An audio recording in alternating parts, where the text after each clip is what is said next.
Hey everybody, welcome to a very special edition of Tunnel Vision. This is usually lunch with a Trojan. Now it's brunch with a Trojan because we got Elex Michaelson here. We'll do a little early. We're doing noon before, and we did 11 o'clock today because Elex is a very busy man. If you don't know Elex, does a great job on Fox 11 here in Los Angeles. So the Fox 11 news at 5, 6, and 10. Then the Corona crisis at 7 with Dr. Drew. Yep. And then also the issue is, which is seen all across California. So you're a busy man, Elex. I'm amazed that you got all those plugs in. that was well done. Yes. You do a lot of shows, but we appreciate you. I think you're in a unique position because you interview so many people, and we want to get like a feel for what this coronavirus means for college football. So we're going to kind of get to all that. We want to talk about your days at USC and how you got there, and for some of the aspiring journalists out there, what they can do, because you had a pretty, maybe we want to start there with like, what happened from your career at USC to where you are now, like hosting 50 shows here in the second biggest media market in the country. Well, first off, thank you for having me on. Fan of your show. It's got to be quite a drop off to go from Matt Leinart to Jake Olson to me. No, it's great. So my apologies to your viewers, but I'm very grateful for the invitation. Loved your interview, especially with Matt Leinart. That was my guy. So I went to USC during the Leinart-Bush era. When I was a freshman, Matt Leinart was the hero. They were undefeated national champions my freshman year there. My second year was the Texas year where they lost in the Rose Bowl. I was there for that. I went to every game. It was like, that was my whole thing. But I actually thought about potentially doing sports journalism there, because I would go into the locker room and cover those guys there as part of Annenberg TV News. But I found that I loved sports too much to cover it. It was so much fun being a fan. I wanted to be a part of some of the tailgates, and I wanted to be cheering for the guys, and I wanted to be jumping up and down after the touchdown. And in the press box, you're not allowed to do any of that kind of stuff. It's like you have to be silent and professional. So I ended up I think in part because of my love of sports, I ended up not going in that direction. I've always been really passionate about politics. So my first internship, when I was 17 years old and lying about my age, was here in this building at Good Day LA, which is kind of crazy. So I got to know through high school, because it was a friend of mine, the executive producer there, and they weren't going to take me. And I sort of showed up to the station at one point and just said, and they ended up taking me. So anyways, so that's where it started. I interned at KNBC in town with Conan Nolan, this amazing political reporter. I interned in Washington at NBC News there, and spent time at the White House and the Capitol and all that sort of thing. And then I started my career. I was really lucky to start in San Diego. Ended up being a weekend anchor and reporter there. Then there for 2 years. Went to ABC 7 here in town as a reporter for 7 years. And then now I've been here for about just over 2 years at Fox 11. Yeah, you won 5 Emmys, and then you said you were a weekend reporter. There's kind of like a hierarchy, right? Hey, I'd like to be. You're in the field, and then you want to kind of be on the desk and host your own show. Now you're hosting 3 of your own shows. Does it get to the point where hey, I can't do anymore? I'm already here, Yeah, I know. Well, look, that's a good problem to have. It's a crazy time. I feel so fortunate right now to be working, because so many of our friends out there aren't. So to be able to keep doing this, I feel really, really grateful. It's an important time. It's an important time for journalism. And it's an important time to try to get it right, because there's so much misinformation, and I think people really need a place of calm and a place of reassurance in terms of information. Yeah, thanks. Alex, if you're on the YouTube, I'm monitoring that chat right now. So if you have any questions for Alex, you can put them in the box, and I'll put them up on the screen if this all works. You know, it's kind of weird. Like you have to be a one-man band now. We're like that a lot just in my industry because I'm not like, we're not on television, but we try to broadcast and do all these things. But how different is it for you now going in? I mean, you have to do your own hair and makeup. There's like no one in the studio. You're doing these shows. Like, I don't know. Is it different right? now? Yeah, it's totally different. I mean, it's weird. So there's like almost nobody here right now. Yeah. So for the 10 o'clock news, which I co-anchor with Christine Devine, and Liz Habib does sports, and Pablo Pereira does the weather, and then we've got an executive producer and a producer that's here. On a normal night in the studio would be me and Christine and Liz and Pablo. There'd be a hair and makeup team. There'd be a stage. None of them are here. They're all working from home. So right now I'm the only one in the studio. They all have been removed. Everybody's working Zoom conference call all night long. And they're just from their different home stations, because if you think about it, Ryan, I was thinking like for most stories, just like you kind of have a shell of like what it's supposed to be or a formula of what it's supposed to be. And then you just sort of insert the facts. Like if you think about sports, like you're going to have a beginning, middle, and end, right? Like you kind of know at some point, like the clock's going to be over and like the end, there's going to be a final pattern, police chases, it's going to be crazy for a while. And usually the guy's going to get caught in the end. Like there's sort of a pattern with this. Like we've never people, is it going to be 2 weeks? Is it going to be 2 months? Is it going to be 2 years that we're out on this? What? And so I think everybody is sort of making it up as they go along. And that's a weird place to be and an uncomfortable place for a lot of people. You put up on Facebook, and I think you sent it to me too. You were talking to the mayor, Eric Garcetti, about a few different things about the potential for, I don't know if there was some USC ties there, I guess, with the latest reports. Yeah, like yesterday's press conference was like a giant USC rah-rah. So we had the when you actually watch it, because he has his like podium, and then he has the other person at like a smaller podium 6 feet away behind him, and it looks like a weird kids table that they're sitting at. So Carol Folt was there. And then a couple of doctors from USC, they're doing some work, and also the Schwarzenegger Institute is a big part of this too. And they're working to develop an antibody test. And so why is antibody so important? Well, that potentially could show, okay, you've had COVID-19 before. You didn't even know that you had COVID-19 before. And now you have antibodies, or you're immune to it. So now you can go back to work. Because the number one thing, I mean, it's great to hear Governor Newsom talk so much about unemployment insurance or, things like that, ways to help people. But the number one thing that people want to do is get back to work. They want to go back to their jobs. They don't want to get unemployment insurance at all because they want to be working. So it could an antibody test sort of be one of the key secrets to allowing people to get back to work. I mean, you could end up, the mayor talked about it like an immunity card. It could be something like where you like wear a bracelet or have something on your phone or something that says, like an which app, is such a weird, beep, you're okay. I'm good. It's such a weird sort of sci-fi reality to think about. The one concern I have with that, if you really do think about it, is I'm concerned about people then trying to get the disease so then they can feel like they're immune to it, and then the side effects of that. Because if all of a sudden you can only go back to work if you've gotten the disease and you're not able to bring in an income, what are you going to do if you're really desperate after months of this? And then could that result in some deaths? That's a sort of a weird and scary thing. Yeah. The antibody stuff is interesting, and we don't know if you are immune, if you get it. Normal viruses, I guess you are, but this isn't very normal. As far as the sports go, I'm wondering and you're uniquely positioned because, and you're usually not giving your opinion because you're interviewing all these people. I mean, you have... Like I'll put a picture of Dr. Decisions and people all over the place. You're kind of getting everyone's opinion, and then you can but usually not giving yours. So I guess we can ask you for yours, like hearing what everyone has to say and knowing that California might be different with the state, the Western states kind of forming some kind of coalition. They might be different than the Southern states who want to get college football back almost no matter what. I mean, do you feel like this is a possibility that college football is not going to happen this year, or what are your kind of overall thoughts on that? So I was trying to bring the YouTube thing up and it was giving me double audio. Sorry about that. Am I still there? Everything's still working okay? Yeah, you're still here. Okay. So, I asked that question directly to Mayor Garcetti, starting with the point saying, with the USC president standing nearby saying, I'm a Trojan and we want to see football this fall. Give it to me straight. And his point was, we're not at the point where we're going to be seeing mass gatherings. We may be seeing medium-sized gatherings, but right now we're not even doing small gatherings. The sense I get, and I just talked with Ryan Braun for our political show, The Issue Is, about baseball.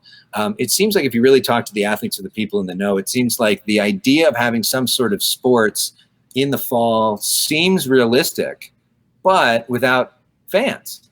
Yeah. So we could be having an empty Coliseum. You think about like the Rams and the Chargers, and they spent $4 billion for SoFi Stadium, and they could be opening SoFi Stadium with nobody in it. I mean, Isn't that a wild thing to think about? And that Taylor Swift concert that was supposed to happen to open up SoFi Stadium, not looking too good right now for the Swifties. That's not officially canceled yet, right? Or it's not like officially. Not officially yet. Yeah. But it's never, ever happening. No. No. So, so that's. I think Garcetti was hinting to the point that him and Carol Folt were actually having this conversation yesterday amongst themselves right before that press conference started about the future of USC football in the fall, and that they were having the conversation about ways to potentially do sports without a crowd. See, for college, it seems like going to be tough because I think you need to have students on campus to have college sports, and if you're not allowing students to go back to school, for baseball or for NBA seems perfect. Like you can have the 15 guys and a couple trainers and whatever coaches and test them all, put them in a hotel. Like you could probably have an NBA season earlier than anything else. But even with the NFL, I think you could do that. But for college, it seems like you have to have the students back on campus. Is that kind of what you've been hearing too? I have not heard any college yet say that they're not going to be having students on campus in the fall. Okay. Boston University put out a contingency plan. If this happens, sort of worst case scenario, we're looking into the possibility of not having students on campus in the fall. But from talking to Governor Newsom about this, he said, in terms of getting people back, his number one priority is getting students back in school. And figuring out some way to make that work. If you think about like a typical high school classroom, they're not 6 feet apart between the kids. You're all bunched together and there's barely enough space as it is. But education seems to be on the front burner of what they're looking at from a policymaking perspective. So I do think we're probably going to see students. What that looks like, though, what the classrooms look like, what the setup of it looks like, are there going to be 6 feet between the kids? Are you going to have to wear a mask when you go in? Is more stuff going to be done online? I think you could see a variation of what we're used to. Yeah, but you're a political reporter as well, and there's politics kind of get involved in some of this stuff. I've really kind of. But I like, if you're obviously Gavin Newsom and Donald Trump don't necessarily see eye to eye, but I feel like they've been working pretty well together. I love that when there's a big crisis and both sides of the aisle can kind of work together. Maybe I'm naive, but it seems like that's happening. Could you see something like this where, like I mentioned before, like in some of the redder states, the SEC country are like, hey, we're bringing back college football, and some of the blue states are not, and there's not like a czar of college football. There's no Roger Goodell of college football. Right. So it's like, it's very regionalized. So it seems like that could be a unique problem with college sports too. Totally. I think that looking forward, you could see this sort of battle between the blue states and the red states over whether to reopen the country. You know, it's interesting.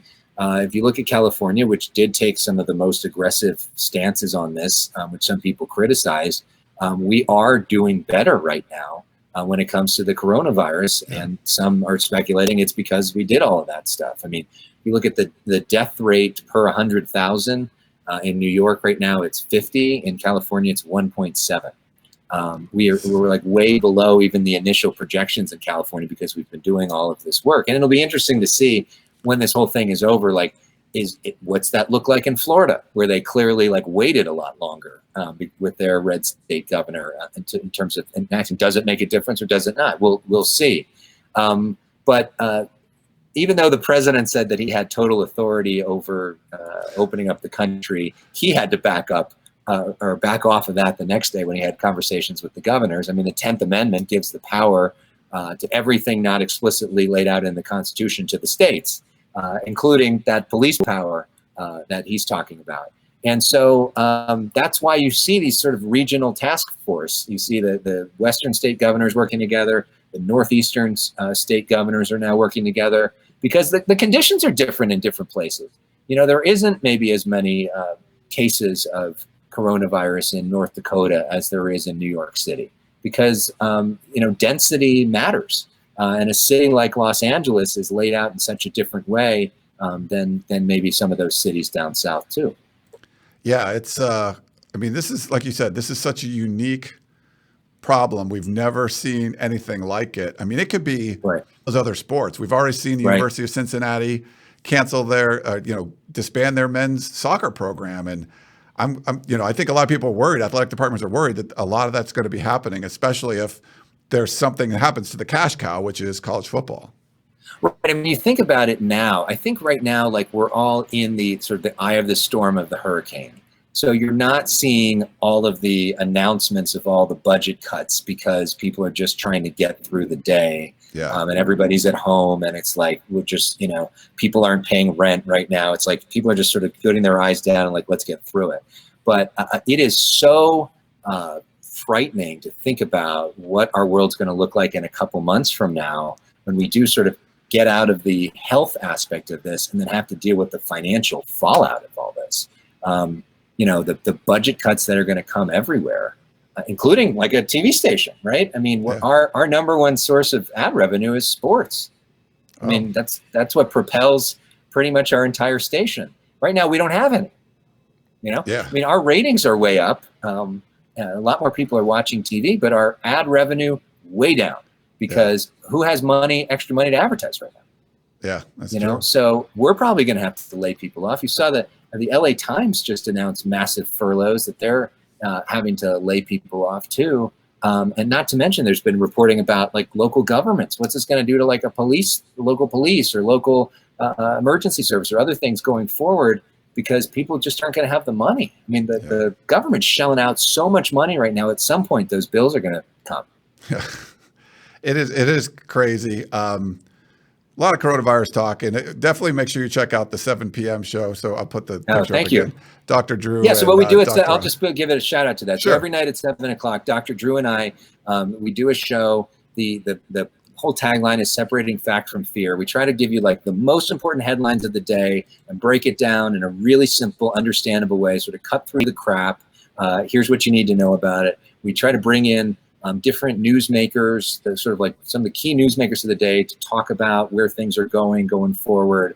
And then we answer questions, and we do at least 15 minutes every night on Facebook Live answering your questions. And so I hope people will check it out. Yeah, it's definitely a good show. And you have like the Dr. Drew, Dr. Oz, they can fight a little bit sometimes when you get them on. So that's good. They can different things. Yeah.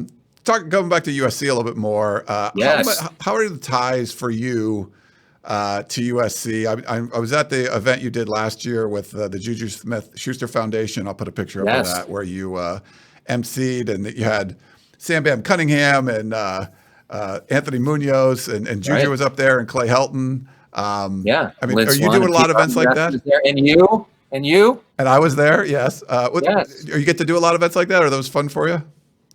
Oh my God, that was like a Trojan's dream. That was such an amazing night. By the way, how great is Juju? Like, just his personality is awesome. Yeah. His family was great. There were like 3,000 of them. There was a lot. It's a very large family. They traveled together. It was cool to see that. It was the first event that he had done. And he was just such a charming guy. I mean, I'm still pretty involved with the USC Annenberg School. I think what they've done is incredible. I mean, it's like leaps and bounds better than what it was even when I was there, in terms of the new technology, and the center there is awesome. I haven't done as much in terms of college football in the last few years, because it hasn't been as good and I've been busier. I hope that the team, gets to be better. I think everybody loves Clay Helton as a guy, but there was, some hope that maybe the team would go in a different direction. Yeah. We'll see. How do you feel? How do you feel about the team, if there even is a team? Yeah, it's see, you got to be the interviewer always. No, I mean, USC fans will kill you for this, but there's a lot more reason for optimism after the changes that were made in the offseason. And there's a lot of the fans that just wanted to see a new head coach, and they're justified in that for sure. Right. But I do like the new coaches they brought in. The best thing that USC did was have that kind of coaching car wash like a week before spring football was supposed to start, where we got to talk to all like 6 new coaches plus Graham Harrell, like in a like a kind of interview room situation. And it was great. And then we didn't get to see spring practice, but I think USC needed spring practice to kind of get some of that momentum going, because a lot of the fans are still not believing it, but I feel like they're going to be a lot better, and the Pac-12 was on its way down a little bit. USC looked like they're on their way up. They bring back like 85% of their production from last year. Keaton Slovis is a stud. So, yeah, I think there's reason for optimism. But now you're and if they could remain healthy too. I mean, I don't think people talk about enough about how injuries hurt them last season. And it would be interesting to see what a healthy team would look like. But I mean, just a bigger picture, like, it is such an incredible moment in LA sports, which is why this is so terrible in terms of LA sports. I mean, you were looking at almost guaranteed that either the Lakers or the Clippers were going to win the NBA Finals this year, right? I mean, and LeBron James isn't getting any younger either. And that team was just clicking on such I mean, the Dodgers have gotten even better, and they're, some of the favorites to win the World Series this year. They bring in Mookie Betts too. Like, how interesting would that have been to see? And then you look at like the Angels, they're getting better too. I mean, LAFC, the Galaxy, both making moves in the offseason. I mean, this had the potential to be one of the greatest years in the history of LA sports, and then all of this happens. Yeah, it's not great timing. So we had a question from Coley. Let me put it up here for you. I'll read it for you. He said, could this revert to a state decision, thus a desperate SEC? Let me pull it up. He says, a desperate SEC team/state governor, such as Alabama, playing early games within state lines. So Alabama versus Auburn or Alabama State, while like a conservative state might do that and a liberal state might not want to do something like that. Yeah, I mean, that's always the possibility. It's interesting. This reminds me of, California's role on that whole NCAA, do you get paid for name and likeness thing? Yeah. Remember that? Let's talk about that for a second. That's where Gavin Newsom in California sort of led the way, saying if your face is on like a cover of a video game, you should get paid for that, and you should other things like that. And NCAA said, this is going to be the end of college football. This will never happen. We're going to sue California. This is the worst thing ever. Nobody else is going to follow it. And then California does it, and then they're like, okay, we're going to do this to the whole country. Yeah. So like, everyone's as much as like there's conversations about, or like even the week before the NBA closed, and NCAA basketball was like, we're going to do March Madness without a crowd. And, some NBA teams are saying we're going to do it without a crowd. Some are saying they're going to have the crowd. And then like it all ended up being one uniform thing. Yeah. So usually I think, but even though there could be a lot of conversation about that, most examples show you end up with kind of one uniform thing, especially when it comes to, questions of public safety. I mean, one of the questions is going to be on this antibody test thing, which is why it's so important for what USC is doing in terms of research. Because what the thought would be that you test all of the players before they go on the field. That way that they're all safe. Yeah. But if you can't do that, I mean, you could end up having one player getting the rest of the team sick. Yeah. When you think about the nature of college football or college basketball even more, where you're sweating on each other and you're hitting into each other. I mean, it's not like golf, Yeah. Like golf, you could probably play with no crowd, right? You keep your 6 feet distance, you do your thing. Like you literally don't have to interact with somebody.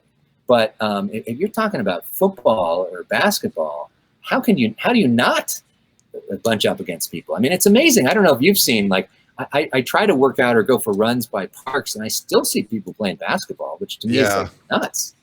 We were playing a lot of beach volleyball. They shut that down. And, I get like, but you're touching the ball. And I guess if you're sharing a ball in any situation, then you can, pass things. For football too, they wear a face mask, but it's not that kind of mask. So that's not going to be very protective as far as the virus goes. Right. I know we're hopeful. So they have to figure out. So the bottom line, just answering your earlier question about talking to officials, they have to figure out the testing situation first. In order for them to do any sort of sports, they need to figure out ways to make sure that the people that are out there are safe and protect them first before that they even put them on a field without fans. Yeah. And it's easier, obviously, to do that if you just have to test the guys on the field and you don't have to test 60, 70,000 random people coming from who knows where, and you can control it more that way. Yeah, you mentioned going for a run, and I think the whole working out aspect during the quarantine is interesting. Gyms are closed. I talked to Aaron Osmus a little bit about this when this was first going on and how he was going to try to disseminate these workouts. I've been doing like Zoom workouts almost every day with like trainers I had from the gym that are now like nice enough to like put out some workout stuff. You're doing a lot of reports on that. I mean, are you seeing this huge spike in like, home workouts, I guess now? Everybody's trying to figure it out. So you like the Zoom workout? Is it weird? Is it comfortable? What are you doing? I do like it. So it's usually like an hour. A lot of it's cardio strength or like dumbbell based, like stuff that you have around the house. I have dumbbells in like a little step and you kind of some of those things. But I've been doing it in my driveway and it's great. I did 2-a-days the last couple of days. Like you're sweating out there and it's a good workout, but then I'll go in the kitchen and just eat all day because you're home all day. I don't know, but I've liked it, I'm so curious to see when this all is done. Are people going to be fatter or thinner? Because on the one hand, you're not probably out drinking as much, right? You're hopefully able to get more sleep, even though people are anxious, but you don't have to have the commute or stuff like that. So you potentially could get more sleep. You're cooking at home and not eating out. So you're probably eating a little bit healthier. But at the same time, all you do is eat. You have no self-control if you're like most people. And maybe since you're not going on dates, you don't feel the need to work out as much. I don't know. So I'm interested to see if people, like I'm also interested, like going forward, like are people going to want, when this is over, and obviously it's going to like happen in cycles, are people going to like want to rush to the bars and rush to a sports game because they miss it so much? Or are people going to be like, oh, I don't want to be around people? And I think it might be a little bit of a mix. But in terms of workouts, I mean, I have a lot of friends in the fitness world, and one of my buddies, this guy named Jameson Bolt from Roan, which does great menswear, reached out to me. He's like, I got all these guys in our community, and they're creating this content every day. What if we like did a segment on the news? And so I've started these workouts of the day, where we do like 15, 20-second videos of different trainers, some of whom started out with my buddies. Most of whom now are just people I've never met before, but who saw the segment and reached out. Like people reach out way more about that than anything else on the show. It's interesting because I think there's like a hunger for that, and there's so much of that in Southern California. I mean, people are so focused on a healthy lifestyle here. And I certainly miss the gym. I do. I miss it. I mean, obviously there are more important things, but I miss that. It's been a little bit of a struggle trying to sort of figure out what to do next. I know I heard your conversation with Matt Leinart here, and he's like a beast on that Peloton. He seems to be really into that thing. But I played weekly basketball. I miss doing that too. Yeah, I wish I had a Peloton at home. I'm sure sales are going through the roof, but like I know they're on back order. Oh, really? Yeah, I'm sure. You kind of mentioned, I think the last thing, I know you got to go here because you're talking to the mayor soon, right? Is that what? It's the Governor Newsom. Governor Newsom. Okay. I got like 10 more minutes. Okay. If you're good. They talked about coming back. I think Dr. Fauci, or it actually might have been Bill Gates, I saw that talked about like coming back in stages. Like now you're in the like lockdown, and then there's going to be a stage between that's like a modified new normal between now and when you actually have a vaccine that everyone gets, and then everyone's safe. So between now and then is like is going to be the weird part. Once we get there, is it like you wear masks and you go to a restaurant, but there's like half as many people as normal? Do you never shake anyone's hand again? Like, what are you looking at to be like a kind of a new normal here in the next, probably the next year or so, I guess? Right.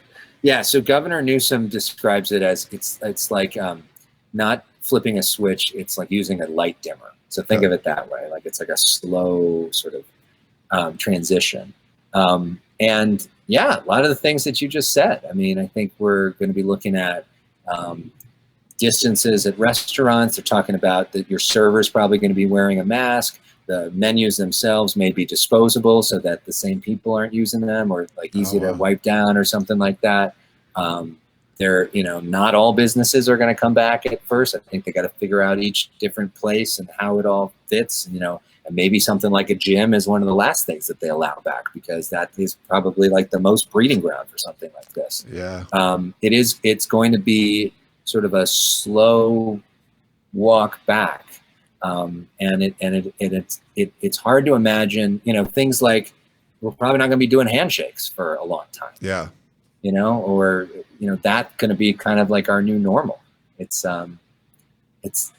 weird to think about, but that's where we're headed. Yeah. I'm trying to picture like what it's going to be like. And I think the mask thing, a lot of it's culture based, right? So in Italy, where things went crazy, I mean, part of the culture is you kiss the people when you see them. Like, this is not exactly the best for the virus. Where in like South Korea, wearing masks for your own protection or protect other people was just kind of part of the culture already. And then here early on, if you saw someone wearing a mask, they might get, weird looks and stuff. And so then it has to become, I guess it's weird when you have to fight like stuff that's in your culture that you have been doing, you can't do anymore. Totally. And people here, how many people have mocked, like Asian people wearing masks on the street, right? And they like look at them and laugh at them. And now everybody wants to wear masks. It's interesting when you talk about South Korea. I talked with sort of one of the top doctors in California about South Korea. And he said that, they had a problem with, I think it was MERS when it came in, and they were among the worst in the world in responding. And they had a ton of deaths to it. And so their reaction to that was, we need to change our culture. We need to change our government.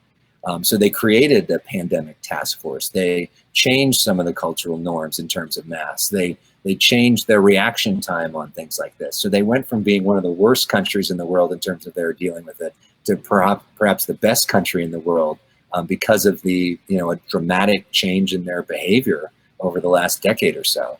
And we could be seeing like coronavirus not necessarily going away anytime soon. I mean, we could see another resurgence of it in the fall. We could see another kind of coronavirus next year. So I think a lot of these changes are not going to be as temporary as we'd like to think they are. Yeah. Do you feel like there's people that will argue that all this unemployment is going to cause a lot of deaths as well? And I think President Trump said something along the lines of, you don't want the cure to be worse than the disease. So there's going to be a point where maybe there's still some people that are going to die from the coronavirus, but you have to open things up because you can mitigate it more. There's more treatments, and it's not going to be eradicated, but for the most part, it's probably better to have people going to work. Do you kind of feel like there's going to be some kind of debate there, and there's like tipping point? I think that debate is already underway. Okay. I think there is. Don't you feel it? The long time we saw traffic on LA roads yesterday. Not for any particular reason. I think human beings can only do this for so long. Yeah. Newsom's. You think about the political work, or even talk. The idea things about where we are as a country. But that's true, really, of everything. Like we don't shut down their entire economy. Have a vaccine. I'm not comparing this to the flu, but at some point, right? There's less airplane crashes because nobody's taking an airplane, but at some point you got to get on your flight. Yeah. It's interesting you brought up, there's going to be your personal trainer, and I'm telling you to work really hard every day. And to the point of it almost might be a thing where, hey, people aren't going to stay at home anymore. We need to ease this a little bit. Right. And I think some of it also is going to be a test of how much can the government, state government, likely to stay home if you feel like you're not in such dire economic straits where you're not going to be able to feed your family soon, be able to delay this longer. But even with, right now, it's a real challenge for a lot of people. Yeah. One last thing before I let you go. I know there's a lot of USC students that kind of watch and maybe they broadcast journalism and build up a resume and get a job like yours one day. Well, I mean, some of it, unfortunately, like somebody reached out to me about an internship. I'm like, we're not having anybody cut people in the business and getting to know them. It's great to be in school. It's great to go to classrooms. It's a whole different experience when you can be in a professional environment and learn from people firsthand. Keeping up those relationships over the years, not your career, and sending them links and making them your mentor, I think is really helpful. Fields that have been successful, my friend used to call it the University of Successful Careers, not the University of Spoiled Children. So, take advantage of the network and reach out to fellow Trojans and ask them to help and use that as a sort of a preface, like we're all in the same family, because that is a connection that really bonds people. I think the most important thing is to be a good journalist. And also something else that I thought was interesting, that one of my mentors, Conan Nolan from Channel 4, he asked me, what are you majoring in? And I said, broadcast journalism and political science. And he said, flip it. We have so many journalism students that learn how to talk, but they don't have anything to talk about. Oh, interesting. So having something that you kind of have mastered. I mean, a lot of talk about anchors is like you're supposed to know a little about a lot. That makes for a good anchor, but I think it's good if you can know a lot about a lot. Having areas of expertise that you can delve into makes you a much more valuable person. I mean, how valuable are you right now if you were a science major and a journalism major is really important. Yeah, I guess that's how the issue that must be how that got started, with you having that political background, and there was a need for it. And now you're seen all over the state, not just in LA. A lot of different ways. I mean, and there's great value with that show and with everything in investing in people early. Yeah. I would show up and there'd be nobody there. And so he initially in the early stages of the governor's race. And so he remembers that and remembers you. So then Gavin Newsom was the first guest on the first episode of The Issue Is, as a thank you for that. And now I'm able to get in, to the phone calls every once in a while. I don't get called on every day, but hopefully I think today might be my day. I don't know. Do you have what's your question for the governor? If you had a question for him today. I do. I think I told you, I'm curious about AB5, because there's a lot of people that are out of work. Did he talk about that already? He talked about AB5 yesterday. Okay. I'll have to check it out. He was asked about that, and he seemed to say that he's not willing to suspend it, even though there's a lot of pressure on him to do so. Man, because I just hear, just in our industry, because there's a lot of people that try to be, they're journalists, but they want to freelance. And especially now, if they lost their main job, they'd like to freelance. And companies won't hire them. They'll hire people that don't live in California because of AB5. So I hate to see that, but. Right, yeah. I don't know. There was a lot of pressure, but he did go that other way. Wow. Yeah. All right. And the last thing with USC, the Annenberg School, like you see the setup that they have in there. It's probably better than a lot of television stations. Insane. It's better than that's the bad thing about that is I don't know how students go from there and then go to work professionally and the stuff's worse. Wait, my school is better. Yeah. It is so nice at the Annenberg School, and the dean there is awesome, Willow Bay, who's just a phenomenal. And how about Bob Iger, her husband, by the way? Did you see that whole story? Yeah, that was that he stepped down as Disney CEO a month ago, and then the sky fell, and now he's back. He's back as CEO. I didn't see they brought him back. Okay, wow. Yeah, no, he came back a few days ago. They're like, nope. It's like a mafia movie. You think you can get out, they pull you back in. You can't. So now quit. he's leading that company. Yeah. So yeah, that's an amazing. So they're what a power couple. They're squad goals. To have two such smart, interesting, and successful people married to each other, which is awesome. Well, Alex, I really appreciate your time. I know you're busy when you're I'm talking to Major League Baseball players at 10, and I got to talk to the governor at 12. So I can it's a very lucky situation. Congratulations on everything you do. You're a huge talent. You're a great interviewer. Oh. I appreciate the research you did for this. Thank you to everybody or anybody who's watching this.